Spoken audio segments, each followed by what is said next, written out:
This next story is a true story of an American man who got caught up in a dangerous love triangle. The story should be used as an example of what are the possibilities when dating, visiting, or traveling around the globe. This is a story you don't want to miss. Stay until the end.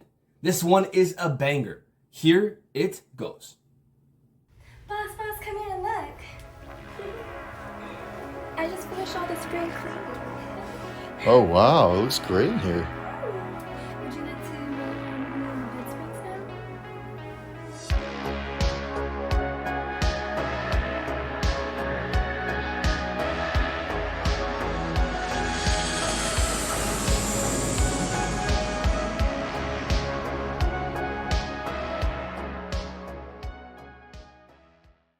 I still remember the day Suzanne and I made the decision to leave the cold of the States behind and set up shop in the Philippines. I was 44 years old and she just hit her 40th birthday a few months before. We'd been working remote for years, both of us in the tech world, me in software development and her doing digital marketing. It was the perfect setup for escaping the mundane grind. Besides, we'd had enough of the bitter cold winters. I didn't need to spend another day scraping ice off the windshield or shivering my way through December. And Suzanne, she had all the right reasons to leave. She hated the snow, hated the cold, and just felt like life in the US was running out of steam for us. So we packed up, sold most of our stuff, and moved across the world to live in the warm embrace of the tropics. Our new place was in the Philippines, close to the beach, but still nestled in a neighborhood that felt like home. The heat was unbearable at first, but after a few days of adjusting, I couldn't complain. I loved it. We had our big house, a small garden, and our trusty dog Max, who was but the only thing that kept me from feeling completely out of place in this new environment. Now Max, he was a handful, a lot of work actually. At first we'd take him on long walks down the beach, but after a while it became clear that we need some help. Suzanne was busy most days, working from co-working spaces or cafes with other digital nomads, while I tended to stick around the house for work. I wasn't the kind of guy who could sit in a noisy place trying to have a Zoom call while people talked in the background. I preferred the quiet of home. One afternoon, out of the blue, Suzanne came to me with this idea. What if we hired a maid? She was excited. I raised an eyebrow. A maid? Like, to clean the house? Yeah, she nodded. And maybe help with Max, you know? Take him out for walks when we're working. It'll make life easier. I didn't know much about hiring help in the Philippines, but I knew one thing. Things were cheap here. So I agreed without any hesitation. That's when we met Angela.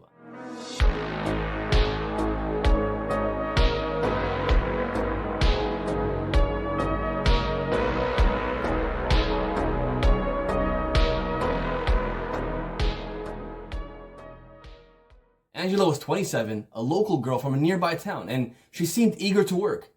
We hired her on the spot after a short interview, and she moved in within the week. She was sweet, polite, and hardworking.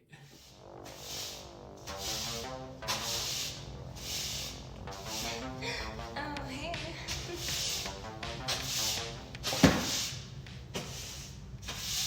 At first, it seemed like a match made in heaven. She cleaned the house beautifully, took care of Max, and was always smiling. Honestly, I couldn't really find anything wrong with her.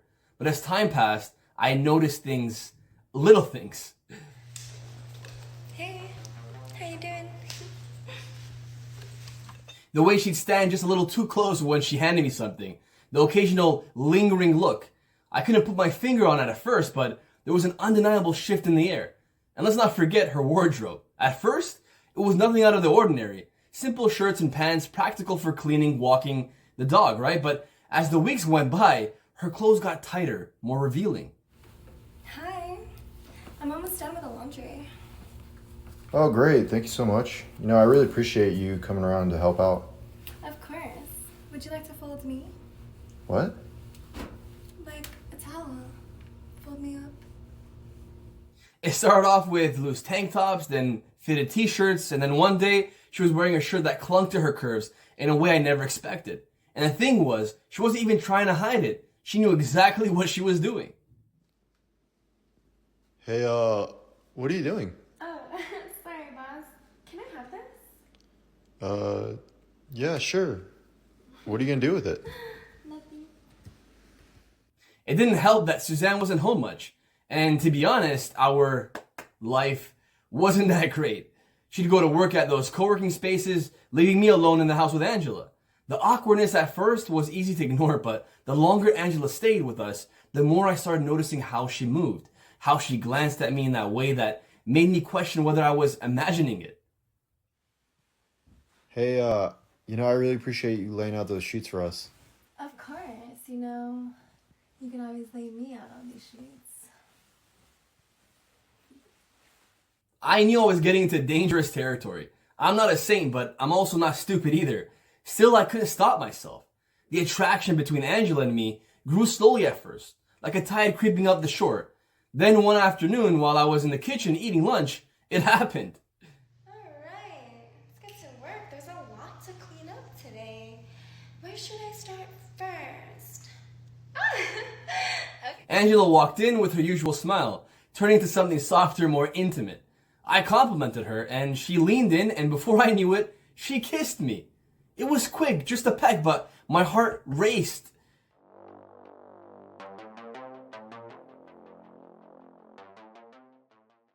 She pulled back, our eyes locked, and she said, "I'm sorry." I should have backed off. I should have stepped away and told her to stop, but I didn't. Instead, I grabbed her by the arm, pulled her towards me, and without thinking, I kissed her back. Her lips were soft, like nothing I ever felt before. I pulled her closer, my hands running down her back, and everything in me told me to stop, but the desire, the heat between us was way too much.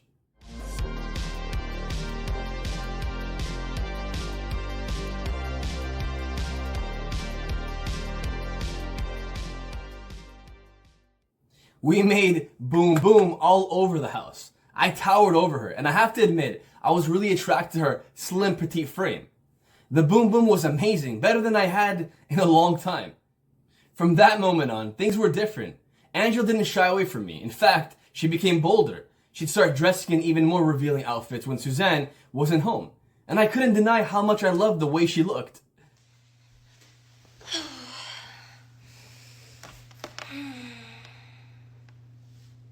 You want to get a coffee? I love coffee with cream. Come on, let's go.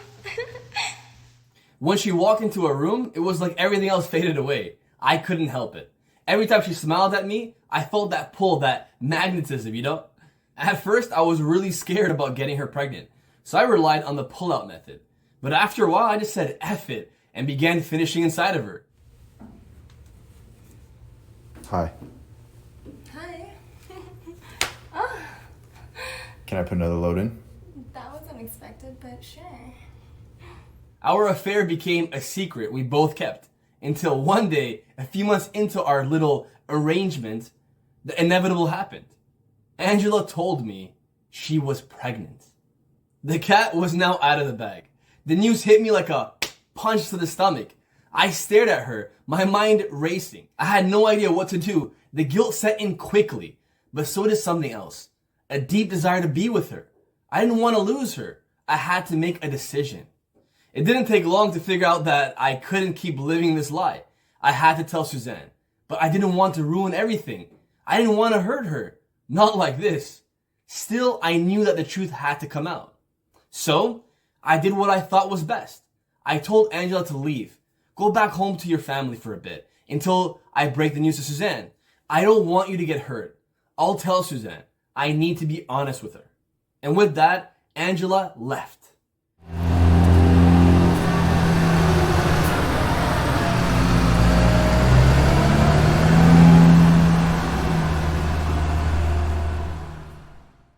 The next day, Suzanne came home from working in a cafe. I was sitting at the kitchen table, my hands sweating as I stared at the papers in front of me, trying to summon up the courage to speak. "Suzanne, there's something I need to tell you." Suzanne looked at me confused. "What's going on, Rick?" I took a deep breath, my heart pounding in my chest. "I cheated," I blurted out, "with Angela, and she's pregnant." There was a long silence. I could feel the weight of my confession crushing me, but the worst was yet to come. Suzanne's eyes were filled with tears. "How could you do this to me? After all these years?" She stood up, her face red like a tomato, with anger and disbelief. "I trusted you, and you did this? You piece of shit!" "I'm so sorry, Suzanne." I tried to explain, but the words wouldn't come out. There was nothing left to say. She packed up her bags, all the while shouting things at me I couldn't even remember. The last thing she said before walking out was something I'll never forget. "You're a coward, Rick. You'll regret this. I'm leaving for good." And just like that, she was gone.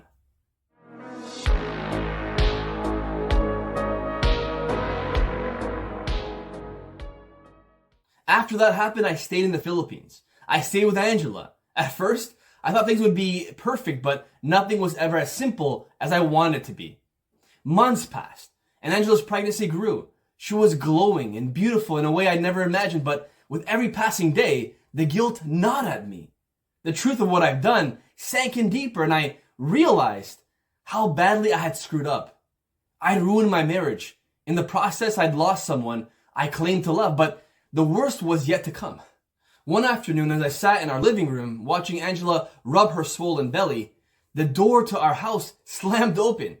I looked up, my stomach dropped. It was Suzanne. Her eyes were wild, her hair a mess, and in her hand was a letter.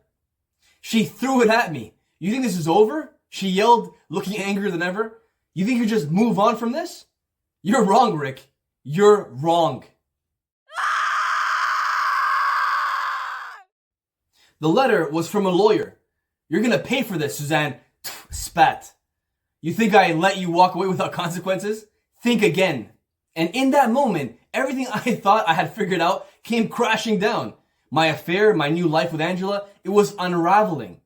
The drama was just beginning, and for the first time, I realized I'd made a mistake I couldn't undo, and the consequences were coming, whether I was ready or not. Suzanne knew and was aware of my investments and my financial wealth. I was always transparent with her, and now that's come to haunt me. Not sure how this is going to turn out. Wish me luck.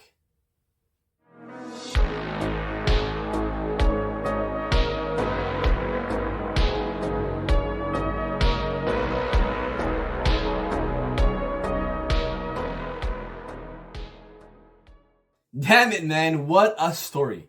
Rick really got himself in hot water. In my mind, hiring an attractive maid or nanny to work for you as a quote-unquote happily married man is usually a recipe for disaster, or fun depending on how you see it. Hey, don't forget to make sure to include that bounce in there, okay? Of course. I never forget how to bounce. But in the case of our buddy Rick, it seemed like it turned into a nightmare. Angela seems to really like Rick, and like the saying goes, don't cry over spilt milk. Rick should man up and take whatever financial consequences come his way. Make sure to check out my previous video on Elliot Eastman, an American who had the unthinkable happen to him in the Philippines. And send over a story of your own that you'd like to be featured in the next video. Subscribe, share, like, and comment. My name's Roberto, and I'll catch you on the next one. Bye for now.